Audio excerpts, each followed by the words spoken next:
ڕێز و سڵاو بۆیەوە بینەران و گوێگرانی خۆشەویستی تەلەڤیزیۆنی کۆمەڵا بە بەرنامەی لێکدان و هەڵوێز لە قسمەتەوەی خۆشەویستدەم. چەند بابەتێکمان ئامادەیە و بۆتان دەخوێنمەوە. بابەتی یەکەمیشمان بەناونیشانی سونەتی بەڕێوەچوونی ڕێوڕەسمی ڕۆژی جیهانی کرێکار لە کوردستان. لە ماوەی 47 ساڵ خەبات و خۆڕاگری لە کوردستان گەلێک سونەتی پێشڕە و بەنرخ لەم کۆمەڵگەیەدا چەسپاوە و جێکەوتووە. یەکێک لەو سونەتانە بەڕێوەچوونی مەراسمەکانی ڕۆژی جیهانی کرێکارە لە زۆربەی شارەکانی کوردستان. لەم ڕێوڕسمانەدا کرێکاران بەردەوام میست و داواکاریەکانیان بە دەرکردنی قەزنامە و ڕاگەیاندەوە لە دژی بێمافی و چەسانە و ستەم لەلایەن خاوەنکاران و سەرمایەدارانەوە قسە و باسییان کردووە و لەسەر مافی بەرپاکردنی ڕێکخراوی سەربەخۆی کرێکاری و لەسەر پێویستی ڕێکخراوبوونی کرێکاران جەختیان کردوێتەوە. با چەند نمونەیەک لەم سونەتە مبارەزاتی و چینایەتیانەوە بیر خۆمان بهێنینەوە. یەکێک لەم نمونانش کە لە فەزایەکی بەتاوەتی نظامی و جەنگی لە ئاستیکی چکۆلە بەڵام ڕەزمەندە و لە بیرنەکراودا دەچوە پێش هەوڵی کرێکارانی پێشەوەی مەهاباد لە ساڵی 1362 هەتاوی لەو پەڕی سەرکوت و خەفەقان و شەڕی ئێران و عێراقدا بوو. لەو ساڵەدا و لەو فەزا جەنگیەدا ژمارەیەک لە کرێکارانی پێشڕەوی مەهاباد بڕیاریاندا تا ساڵیادی بڵین یەکی مانگی مەی واتە ڕۆژی کرێکاران بە هەر شێوەیە کە دەتوانن بیبەنە پێشەوە بەڕێوەی برن لەگەڵەوەی کە فەزای جەنگی ئیجازەیشی پێنەدەدان تا مەراسمێکی گەورە بەرپا بکەن. بەڵام ئەم حرەکەتە سەرەتاییە لەو ساڵانەی گوشار و خەفەقان و سەرکوتدا دەور و نەخشێکی گەلێک جدی لە زیند و ڕاگررتنیە سونەتە کرێکاریە هەبوو کە لە بیرمان ناچێتەوە. نمونەیەکی تری ئەم مەراسمە شکۆدەرانەی ئەوڵی مانگی مەی لە کوردستان بەڕێوەچوونی ئەوڵی مانگی مەی ساڵی 1366 لە شاری سنەیە. لەم ساڵەدا لەگەڵ ئەوەی کۆماری ئیسلامی لە ماوەیەک پێشترەوە خۆی بۆ بەرەنگاربوونەوەی کۆبوونەوەی کرێکاری ئامادەکرده بوو و بەس هیچکردنی هێزە سەرکوتگەرەکان و ڕێخستنی تەبلیغاتی جەنگی کۆنتڕۆڵکردنی شەقامەکان و گەماردوانی گەڕەکە کرێکاریەکان و پشکنینی بەدەنی بەرین هات بۆ مەیدان و لە پێشیشدا ڕایگەیاندە بوو کە هیچ مەراسمێکی سەربەخۆ نابێ بەڕێوە بچێت. بەڵام لە ڕۆژێک بەر لە یەکی مەیەوە کرێکاران و زەحمەتکێشانی شاری سنە دەست بەکار بوون و بانگەوازی بەڕێوەچوونی مەراسمەکانی ئەمڕۆژیان لە گەڕەکە کرێکاریەکاندا بە شێوەیەکی بەرین بەڵاو کردەوە و سەرنجامیش چەندین مەراسمیان لە پازاشی عیزەتی، کارخانەی جلوبەرگ، کارخانەی شاهۆ لە نێو کرێکارانی کارخانەی شیرینی پەز و بنەماڵە کرێکاریەکاندا بەرپا کرد. لە مەراسمی پاساژی عیزەتیدا کە 2000 ژن و پیاوی تێدا بەشدار بوون. مەراسم بە دەقیقەیەک بێدەنگی بۆ یادی گیان بەختکردوانی ڕێگای سۆسیالیزم دەستی پێکرد. دواتر یەکێک لە کرێکاران سەبارەت بە پێویستی دروستکردنی ڕێکخراوی کرێکاری و بەشداریکردنی ژنان لە گەشت کاروبارەکانی ژیانی کۆمەڵایەتیدا قسەی کرد. چەند کرێکارێکی تر سەبارەت بە تاریخچەی ئەوڵی مانگی مەی، پێویستی کەمبوونەوەی سەعاتی کار، بیمەی بێکاری، زیادکرانی هەقدەست و کۆتایی هاتن بە گوشارەکانی شەڕ قسەیان کرد. لە ماوەی ئەم بەیاننامەیەدا یان لە ماوەی ئەم بەرنمەیەدا هەروەها چەندین سرود و گۆرانی وتران و شانۆگەرێکی کرێکاریش ئیجراکرا.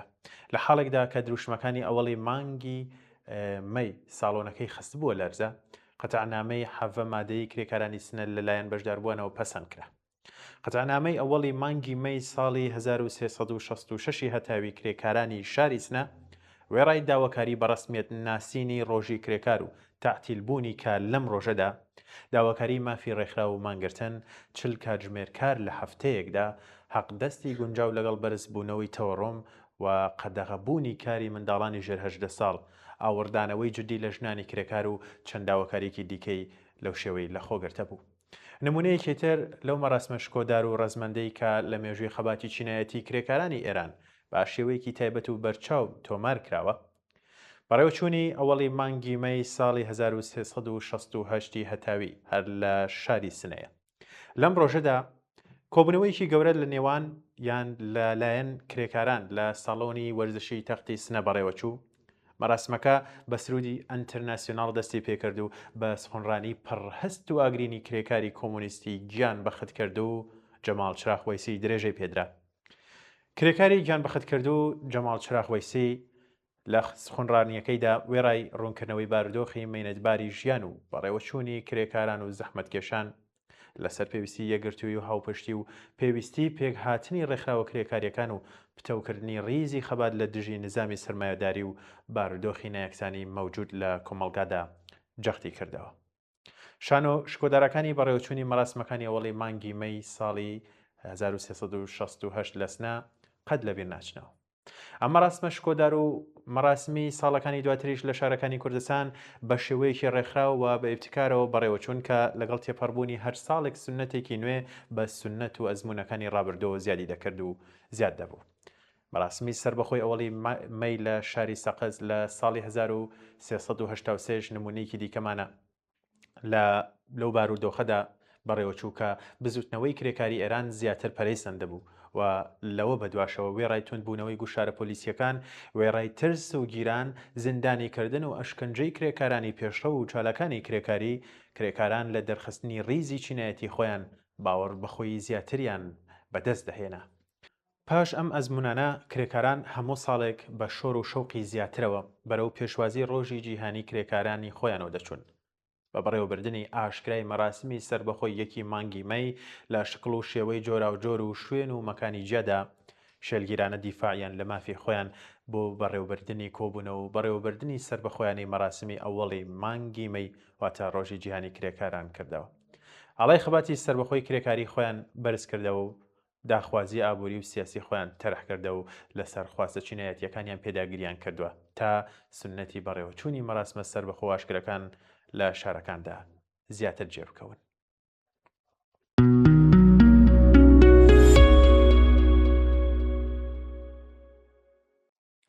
بەڵێ بینەران بابەتێکی دیکەمان ئامادەیە بە ناونیشانی گەروی هورمز ئابووری جیهان. ئەم بابەتە لەلایەن کارمان لە تیفۆ ئامادەکرا و بەم شێوە دەست پێ دەکات. شەڕی جیۆ ئابووری نازناوی ئەم قۆناغە و کارتی بنەوەیە کە تاران واتە ڕژێمی جمهوری ئیسلامی لەگەڕی دووەمی ڕوبەڕووبوونەوەکانیدا لەگەڵ ئەمریکا و ئیسرائیل جوڵاندی و ئێستاش یاری پێدەکات. ئەویش گەروی هورمزە کە بەردەوام لەسەر شاشەی تەلەڤیزۆنەکان و بۆتە مانشێنتی سەرەکی قەیرانەکە. ئەگەر بە وردەی تەماشا بکەین ئێستا کەس باسی ناردەکردنی شۆڕشی ئیسلامی بۆ دەرەوەی ئێران و هیلالی شیعی و تاڕادێکیش میلیشیاتە نزیکەکان لە تاران ناکەن. هەموو باسەکانی ئێستا و چاوەکان لەسەر تێپەڕاندنی ئەم قۆناغێ و لەولاشەوە ترەمپی خستۆتە خانەی شەرمەزاربوونە و هەموو هەوڵەکانیشی بۆ کردنەوەی گەروەکەیە، چونکە پێویستە یان پەیوەستە بە ژیانی زۆربەی دەوڵەتانی جیهانەوە. گەروی هورمز تاقیکردنەوەیەکە بۆ هەموو جیهان بۆ یەگرتن دژی تاران و شکاندنی ئەم حاڵەتی ببارەم تەگرتنە، بۆیە گەڕانەوە بۆ کردەی دەستە جەمعی لە ڕێگەی هاوپەیمانەتیەکی هەمەلایەنەی وڵاتانی نیگەران و زیان لێکەوتوو بە هاوکاری لەگەڵ دەوڵەتانی ناوچەکە بە سەرۆکایەتی ئەمریکا یەکێکە لە گرنگترین چارەسەر بەردەست و خێراکان دوور لە تەڵەی دانوستان کە باوەش ناکەم ئێران تێدا بدۆڕێت، چونکە خۆ ئەگەر ئەوەش ڕوونەدات دۆخی ئێستا و شەرعیەتدان بە سەرانە سەندن لەلایەن ئێرانەوە وەکو دەستکەوتی شەڕی 40 ڕۆژە دەبێت قوبوڵ بکرێت، ئەو ساش مەجرای ئابووری جیهانیش قۆناغێک بەرەو سەرەوە دەگۆڕێت.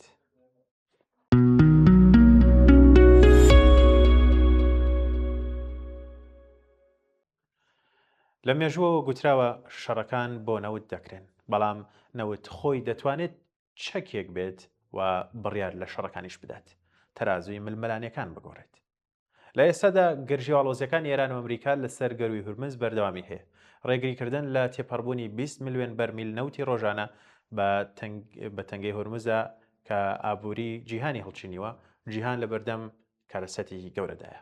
کەواتە چۆن زێڕی ڕەش وەک چەکێک بەکارهێنرا بۆ ناچارکردنی نایارەکان بۆ ملکەچ بوون. سەرەتای پشتبەستن بە نەوت جەنگی جیهانی یەکەم ململانەی سەربازی بوو کە تانک و فڕۆکەکان تێیدا بەکارهێنران. ئەمە ژوای کرد سوتەمەنی ببێتە پێویستیەکی گرنگ بۆ سوپای ئەو سەردەمە. هاوپەیمانان واتە رووسیا، بەلجیکا، فەڕەنسا، بەریتانیا و سەربیا کۆنتڕۆڵی سەرچاوەکانی وزەیان کردا چەکی یەکلاکەرەوە. کۆمپانیای نەوتی ئینگلیزی فارس BP ئێستا باڵادەستی دەریایی بەریتانیای مەسۆگەر کرد. بەریتانیا لە ڕێگەی بەلەمەکانیەوە گەماروی بەسەر ئەڵمانیادا سەپاند و ڕێگری لە گەیشتنی نەوت بۆ بەندەرەکانی ئەو وڵاتە کرد. پەکخستنی کەرتی وزە بووە هۆی کەمی سوتەمەنی و خۆراک لە ئەڵمانیا لە ئەنجامیشدا زیاتر لە 9 ملیۆن کەس بەهۆی برسێتیەوە گیانیان لەدەستدا. یاخیبوونی سەربازان و ناڕزایەتی هاوڵاتیان بووە هۆی سەرهەڵدانی شۆڕشەکانی ساڵی 1970 زایانی و لاوەزبوونی حکوومەتەکانی بەشێک لە وڵاتانە. گەماروی نەوت لە جەنگی جیهانی دووەمدا 1940 زایانی لە کاتی جەنگی جیهانی دووەمدا لە ساڵی 1940دا ئەمریکا ناردەکردنی کەرەسەی پیشەسازی سەربازیەکانی بۆ وڵاتی ژاپۆن سنووردا کرد بەهۆی سیاسەتە شەڕانگێزەکانی ژاپۆن بەرامبەر وڵاتانی دراوسێ. لە تەمموزی ساڵی 1940دا قەدەغەکردنی تەواوەتی هەناردەکردنی نەوت بۆ وڵاتەکە ڕاگەنرا. ئەمەش گورجێکی وێرانکەر بوو بۆ ژاپۆن لەبەرەوەی وڵاتەکە بۆ دابینکردنی پێداویستە نەوتیەکانی پشتی بە ئەمریکا بەستە بوو. ئابووری ژاپۆن بەهۆی گەماروی نەوتەوە بەرەو داڕمان دەچوو. ئەمەش پاڵنەرێکی ڕاستەخۆی پشت هێرشە وێرانکەریەکەی بوو بۆ سەربنکەی سەربازی ئەمریکا لە پێرل هاربەر کە بووە هۆی کوژرانی زیاتر لە 2000 سەرباز. دوای هێرشەکە ئەمریکا بە فەرمی جەنگی دژی ژاپۆن ڕاکێند. لە کۆتاییدا بۆ هۆی شکستی ژاپۆن لە جەنگەکەدا. هێرشی سێقۆڵی و کشانەوەی هێزەکان دوابەدوای بڕیارەکەی جەمال عەبدوڵناسر سەرۆکی مسر بۆ بەنیشتیمانیکردنی کەناڵی سوێز. لە 26 تەمموزی 1956 زاینیدا بەریتانیا فەڕەنسا و ئیسرائیل هێرشێکی سەربازیان بۆ سەر میسر دەست پێ کرد. لە مێژووی میسردا بە هێرشی سێلایەنە ناسراوە. لە بەرامبەر هێرشی سێلایەندا هەردوو وڵاتی سعودیە و سووریا لە ساڵی 1956دا ڕێگریان لە گەشتنی نەوتی وڵاتەکان بۆ فەڕەنسا و بەریتانیا کرد. کەناڵی سوێز بەڕووی گەشتیە نەوتی هەڵگرەکاندا داخرا. قەیرانی وزە لە ڕۆژاوای ئەوروپا بەتایبەت لە هەردوو وڵاتی وەکو فەڕەنسا و بەریتانیا سەری هەڵدا. ئەمە یەکەم بایکۆتی گەورەی نەوتی عەرەبی بوو لەگەڵ فشارە نێودەوڵەتیەکان بووە هۆی کشانەوەی هێزی هێرشی سێلایەنە لە میسر.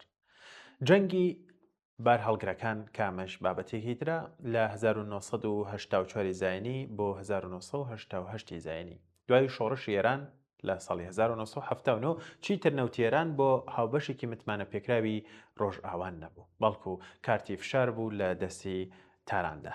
لە شەڕی ئێران و عێراق 1980 بۆ 1970 ئەم فشارە بەکار هات دوای ئەوەی هێزی ئاسمانی عێراق بەندەرەکانی ئێرانی کردامانش بۆ ڕێگریکردن لە هەناردەکردنی نەوتی ئێران تۆڵەی کردەوە و هێرشی کردە سەر کەشتیە نەوت هەڵگرەکان لە کەنداوی عەرەبی بۆ پەخستنی هەناردەکردن.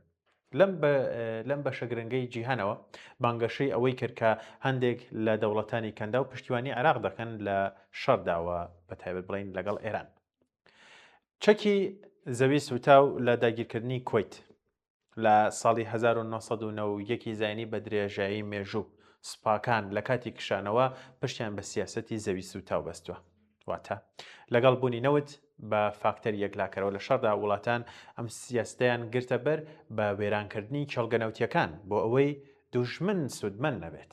دیارترین نمونەش لەشکرکێشی عێراق بۆ سەر کویت لە ساڵی 1991دا بوو. پێش کشانەوەکە زیاتر لە 600 بیرە نەوتی کویت سووتێنران بۆ بربەستکردنی پێشڕەوی هێزەکانی هاوپەیمانی نێودەوڵەتی و لە ناوبردنی شێرخانی وزە و کەمکردنەوەی سامانی نەوتی کویت. ئاگرەکە بۆ ماوەی زیاتر لە 8 مانگ بەردەوام بوو. قەبارەی نەوتی سوتاویش بە 1 ملیار و 500 ملیۆن بەرمیل مەزەندە دەکرا. ئەمەش بۆ یەکێک لە گەورەترین کارستەکانی ژینگەل لە مێژووی مرۆڤایەتیدا. چەکی گەمارۆ لە سەردەمی هاوچەرخدا لە 30 ساڵی ڕابردوودا نەوت بۆ هەندێک وڵاتی بەرهەمهێنەر بۆ بەنەفرەت. چەکێک یان بڵین چەکێک نییە لە دەستی ئەواندا وەک جاران. ئێستا زرهێزەکان بەکاری دەهێنن بۆ سەپاندنی سزا بەسەر زۆرێک لە وڵاتانی وەکو ڕووسیا و ئێران و ئەوانە. بەتەنها بەس نییە خاوەنی نەوت بین. بۆ فرۆشتنی دەبێت بە دۆلار لە ڕێگەی سیستەمی بانکی جیهانیەوە بیفرۆشیت لەسەر ئاستی جیهانی. کاتێک گەمارۆکانیش دەسەپێنرێن ڕێگری لە هەناردەکردنی نەوت و بانکەکان دەکرێت کە نرخەکەی بگوازنەوە بۆ وڵاتی بەرهەمهێنەر. بەمەش نەوت لە ڕووی ئابووریەوە بە بێبەها دەبێت. و لێرەدا دەپرسین ئایا ئابووری سەدەی 21 دەتوانێت بەرگەی شۆکی نەوتی دیکە بگرێت کە گەروی هورمز بەداخراوی بمێنێتەوە؟ بەڵێ بینەران و گەگرانی خۆشەویست ئەمەش بابەتەکانی ئەم جاری بەرنامەی لێکدان و هەڵوێز بوو. هیوادارم بەدڵی هەموو لایەکتان بوو بێ و سوودی بە ئێوە بەخشی بێ. زۆر سپاس کە تاکو کوتایان بەرنمەیەش لەگەڵمانە بوون تا بەرنمەیەکی تر هەر شاد بن.